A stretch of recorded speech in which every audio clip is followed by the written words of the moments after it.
देखिए, कल हमने सॉर्टिंग के बारे में डिस्कस किया था।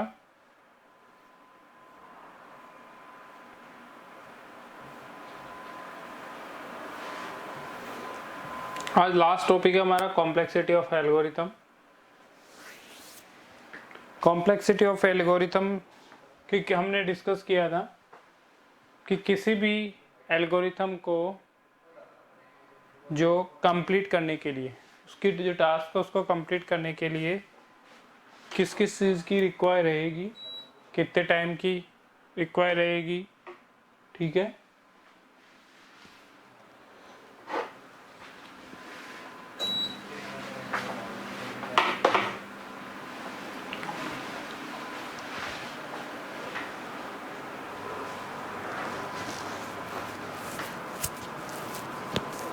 तो कल हम देख रहे थे कॉम्प्लेक्सिटी के बारे में ऑफ एन एल्गोरिथम कि किसी भी एल्गोरिथम में जो स्टेप बाय स्टेप प्रोसेस लिखे हुए हैं उसको किस तरीके से और कितने स्पेस की रिक्वायर रहेगी एग्जीक्यूट करने के लिए। तो बेसिकली कॉम्प्लेक्सिटी होती है किसी भी एल्गोरिथम की, वो 2 टाइप की होती है। कितने टाइप से हो सकती है? 2 टाइप से।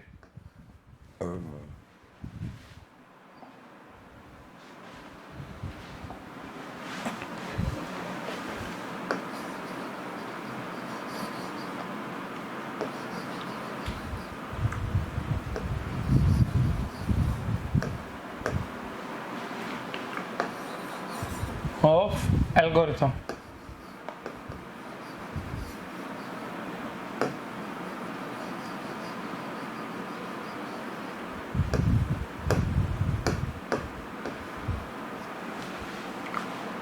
कॉम्प्लेक्सिटी ऑफ एल्गोरिथम 2 तरीके से मेजर की जा सकती है।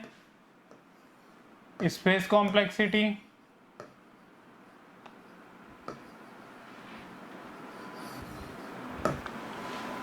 दूसरा है टाइम कॉम्प्लेक्सिटी।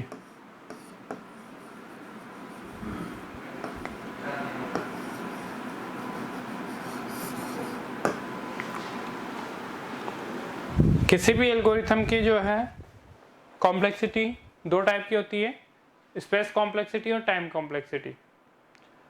अब जो स्पेस कॉम्प्लेक्सिटी है वो बेसिकली किस लिए कैलकुलेट की जाती है? एल्गोरिथम की स्पेस की कितना को स्पेस की रिक्वायर है, कि जब भी आप कोई भी टास्क करते हो तो आपको पहले से पता रहता है कि यदि मैं ये वाली टास्क कर रहा हूँ तो मेरे को इतने स्पेस की रिक्वायर होनी चाहिए। तो स्पेस कॉम्प्लेक्सिटी बेसिकली क्या होगी कि कितनी टास्क को, आपको कोई भी जो टास्क है उसको एग्जीक्यूट करने के लिए मेमोरी में कितने स्पेस की रिक्वायर होगी। मतलब उस टास्क में जितने भी वेरिएबल्स हैं, जितने भी वैल्यूज है, उनको स्टोरेज करने के लिए या उन पे वर्क करने के लिए आप कितने, जो आपको है वो किस टाइप की कॉम्प्लेक्सिटी प्रोवाइड की जाएगी, स्पेस या टाइम कॉम्प्लेक्सिटी। 2 तरीके की होगी, space complexity and time complexity.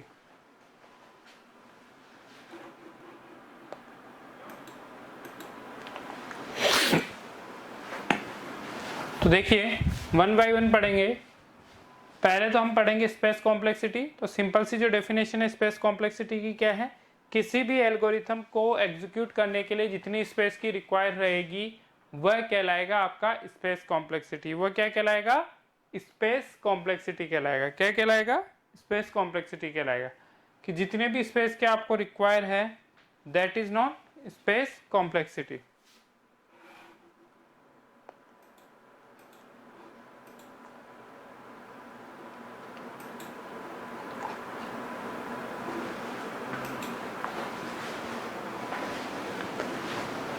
Same दूसरा है टाइम कॉम्प्लेक्सिटी, उस एल्गोरिथम को कंप्लीट वर्क करने के लिए।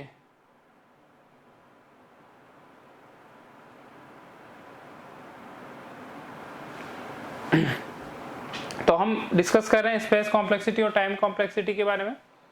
तो स्पेस कॉम्प्लेक्सिटी के बारे में मैंने बताया कि किसी भी एल्गोरिथम को जो रन या एग्जीक्यूट करने के लिए जितने स्पेस की रिक्वायर रहेगी that is non space complexity. And उसी एल्गोरिथम को कंप्लीट टास्क करने के लिए जितने टाइम, अमाउंट ऑफ टाइम की रिक्वायर रहेगी वो कहलाएगा टाइम कॉम्प्लेक्सिटी। तो amount of time of an algorithm take to process a given data can be called time complexity, उसको क्या बोलते हैं हम, टाइम कॉम्प्लेक्सिटी बोलते हैं। तो टाइम कॉम्प्लेक्सिटी का मतलब क्या हुआ, टास्क को एग्जीक्यूट करने के लिए जितना टाइम लग रहा है, किसी भी टास्क को एग्जीक्यूट करने के लिए जितना टाइम लग रहा है वो आपका कहलाएगा टाइम कॉम्प्लेक्सिटी।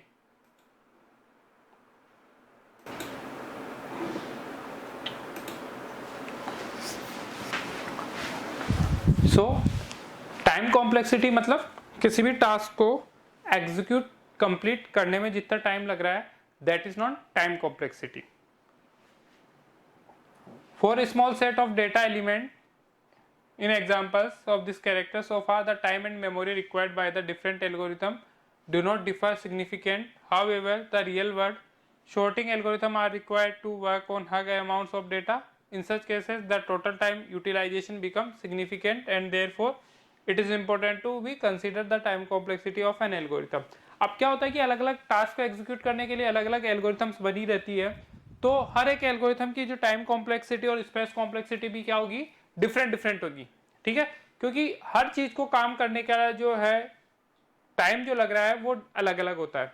आप एक टास्क एग्जीक्यूट कर रहे हो, उसको हो सकता है कि वो 5 मिनट में एग्जीक्यूट हो रही है और एक दूसरी टास्क को 10 मिनट में एग्जीक्यूट हो रही है, तो दोनों टास्क को जो कंप्लीट करने में टाइम लग रहा है वो क्या कहलाएगा, टाइम कॉम्प्लेक्सिटी कहलाएगा। तो जितने भी एल्गोरिथम है सबकी टाइम कॉम्प्लेक्सिटी भी क्या होती है, अलग अलग होती है। तो हर एक एल्गोरिथम के लिए स्पेस कॉम्प्लेक्सिटी और टाइप कॉम्प्लेक्सिटी भी क्या हो सकती है, डिफरेंट डिफरेंट हो सकती है।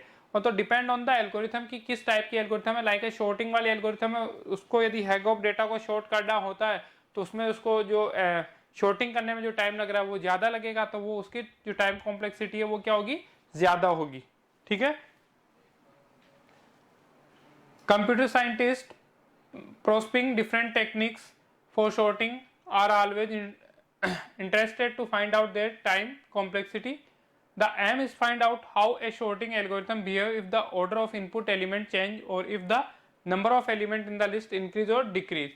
अब क्या होता है कि टाइम कॉम्प्लेक्सिटी का बेसिकली मेजर ये किया जाता है कि आपने जो इनपुट दे रहे हो वो इनपुट का ऑर्डर भी आपने चेंज कर दिया है, ठीक है। लेट सपोज आपका जो इनपुट का ऑर्डर है उसको आपने चेंज किया है, या उसमें और अमाउंट जो है एलिमेंट्स इंक्रीमेंट किए हैं या डिक्रीमेंट किए हैं, तो वह किसके थ्रू हेल्प होगा, उसमें उस एल्गोरिथम में फिर कितना टाइम लगेगा, या टाइम इंक्रीज या डिक्रीज करने पे कंपैरिजन करने से किस तरीके से वो वर्क करेगी, ये भी टाइम कॉम्प्लेक्सिटी पे डिपेंड करेगा।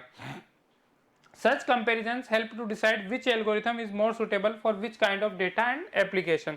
तो हमें भी फिर वो देखा जाता है कि कौन सी एल्गोरिथम इज सुटेबल है, कि यदि आप मिड के अंदर डेटा एलिमेंट चेंज करते हो, डेटा की वैल्यू है वो चेंजेस करते हो, इंक्रीमेंट करते हो या डिक्रीमेंट करते हो, तो उस केसेस में किस तरीके से वर्क करेगा, कि जो आपकी जो एल्गोरिथम है वो उसके लिए सूटेबल भी है या नहीं है, या यदि उसमें चेंजेस करते हैं तो उसकी टाइम कॉम्प्लेक्सिटी या स्पेस कॉम्प्लेक्सिटी में भी चेंजेस करना होगा, तो उसका क्या इफेक्ट होगा।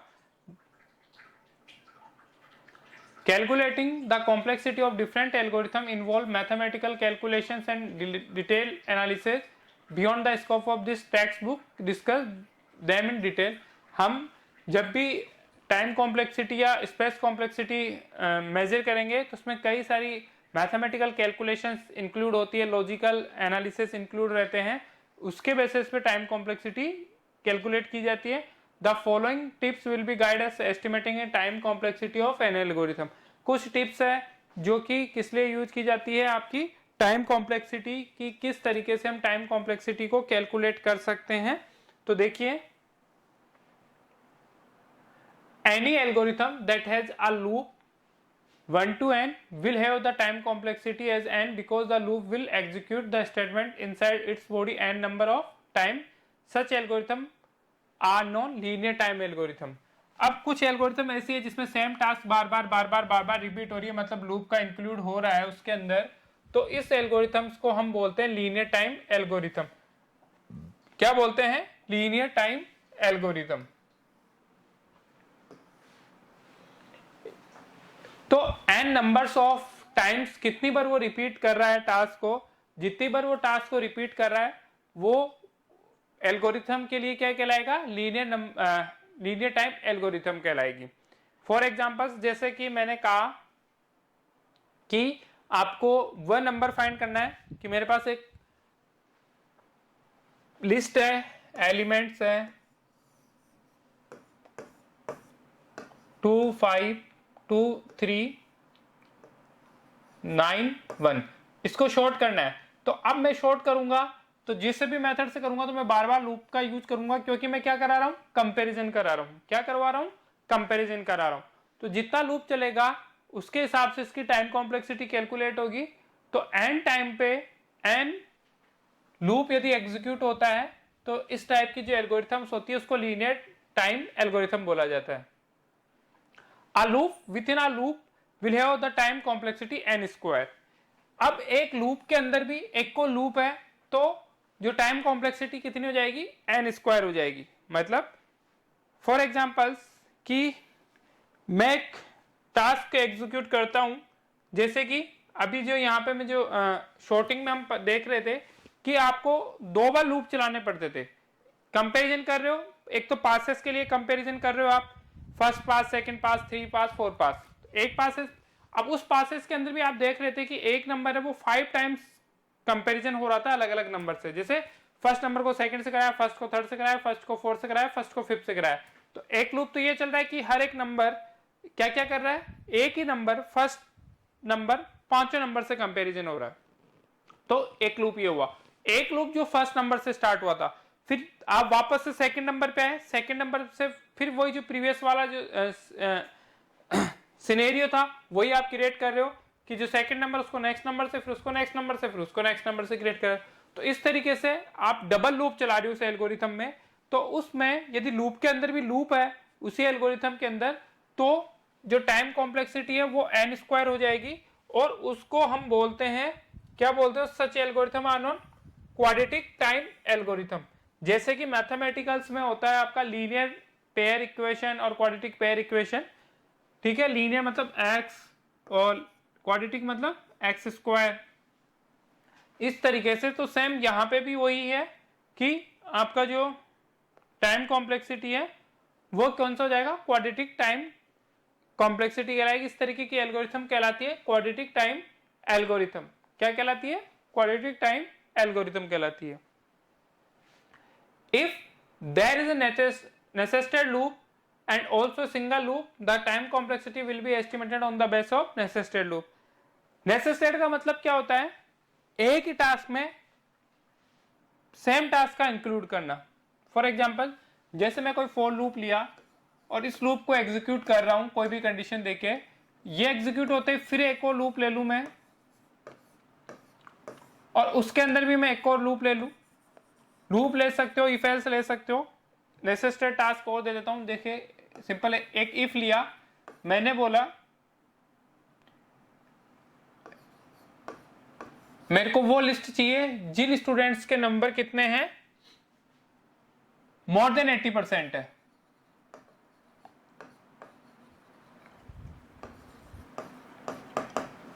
ठीक है, तो मैं क्या करूंगा, सबसे पहले तो मेरे को चेक करना होगा, या फिर आप सपोज कीजिए आपको इस तरीके से चाहिए,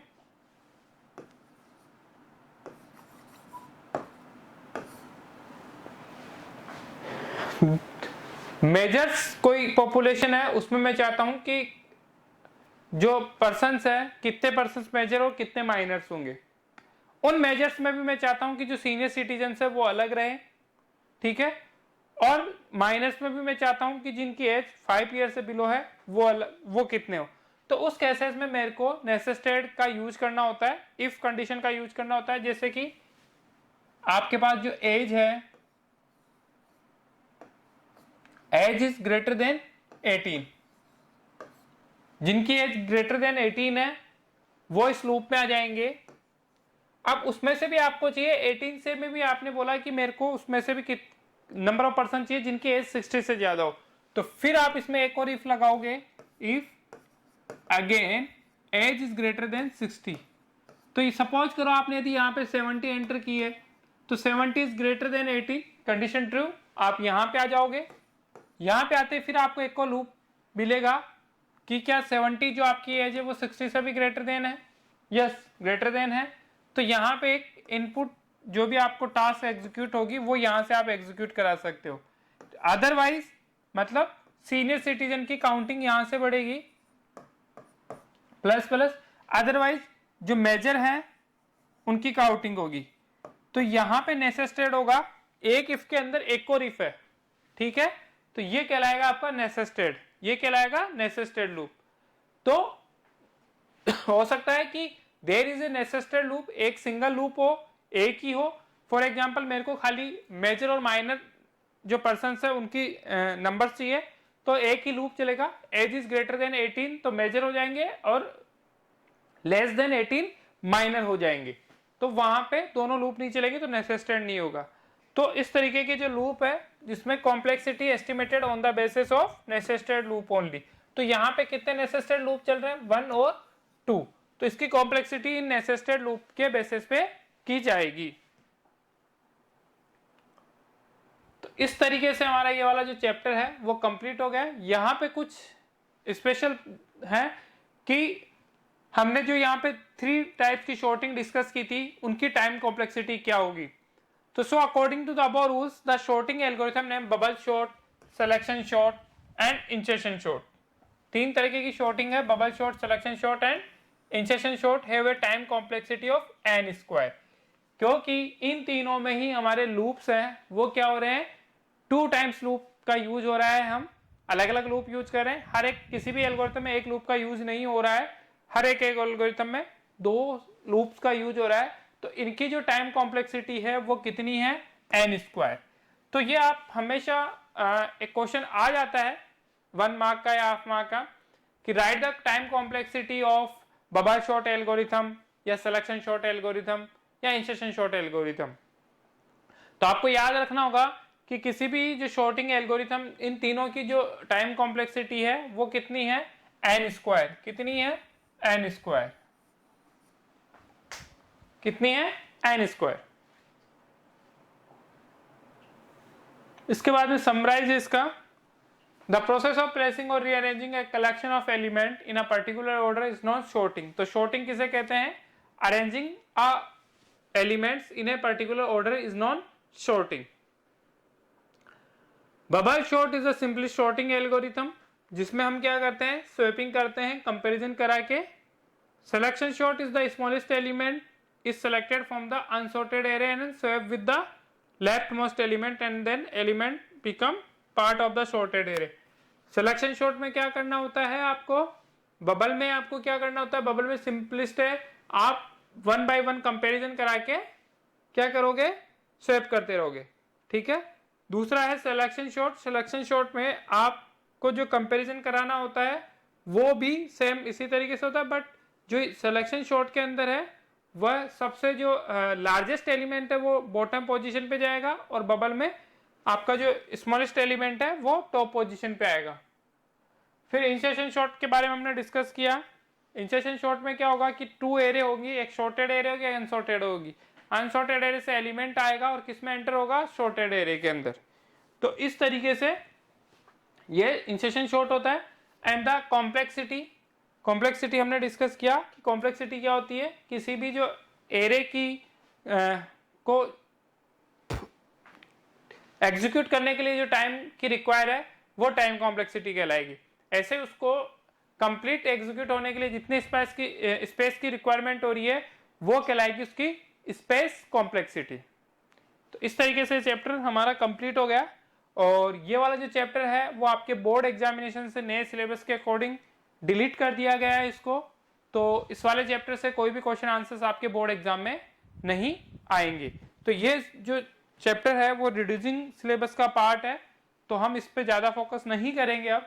तो ये वाला चैप्टर बेसिकली आपका हमने कर लिया है, बट आपके मेन एग्जाम के पर्पज से ये फुलफिल नहीं है, आपके ये सिलेबस से रिड्यूस कर दिया है।